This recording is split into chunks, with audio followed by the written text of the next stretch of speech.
we have two equations, u minus w equals 2I, u w equals 6.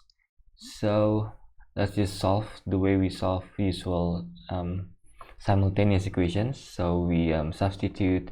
From here we have w equals 6 over u, so we replace w with 6 over u, and then we multiply both sides by u, and then u times u is u squared, u times this we cancel out, we have minus 6, and we multiply, we get 2iu, and we subtract 2iu from both sides, so we have minus 2iu on the left. So this is a quadratic in u, so use the quadratic formula in EMF 19. The x is u in this case, and the a, b, c are 1 minus 2i minus 6. Now we plug into the formula, and you can't really use a calculator usually, so from here we have plus 2i. Minus 2i times minus 2i is 4i squared, and from here we have plus 24, and 2 times 1 is just 2. Now I squared is the same as minus 1, so actually this is minus 4. Minus 4 plus 24 is 20, and from 2i divided by 2 we get I, and from root 20, which is actually root 4 times root 5, which is 2 root 5 divided by 2, that's just root 5. So we have two possible values of u, root 5 plus I or minus root 5 plus I. So we have plus minus root 5 plus I. So when the u is root 5 plus I, we can use the fact that u minus w equals 2i, the first equation in the question. So that means if we want to find w, so add w to both sides and subtract 2i from both sides, we have this equation. You can use this equation to find w. So w is u minus 2i. If this is u minus 2i, we have the first possible w, and u minus 2i, we have this for the second possible w.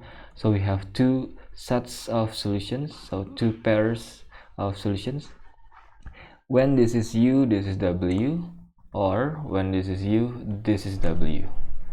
Next part is about locus. So the first locus, we have the absolute or the modulus of z on one side. This is a circle. To identify the center, we need to use z minus z1 form.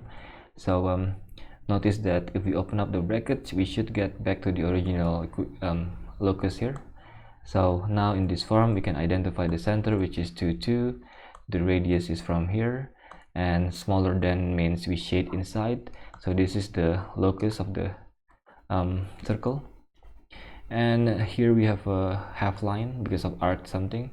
To identify the center, z minus something. So there's nothing here. The starting point is therefore 0, 0.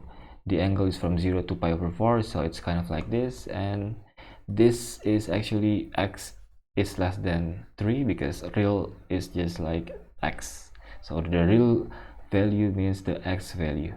So x equals 3 is a vertical line. Less than means we shade the left hand side. So we combine the three. We don't have to draw the individual locus, but we do have to draw the combination of the three loci. So we, for the circle, label the center and make sure it's touching x-axis, y-axis. For the half line, make sure that it's passing through the starting from the origin and passing through the center of the circle. And for the real part, so smaller than 3, draw the vertical line, label the x-intercept, and the shaded part would be inside the circle and this part of the triangle here, and to the left of this red line. So this is the shaded part. And that's it. Okay, I'll see you again next time.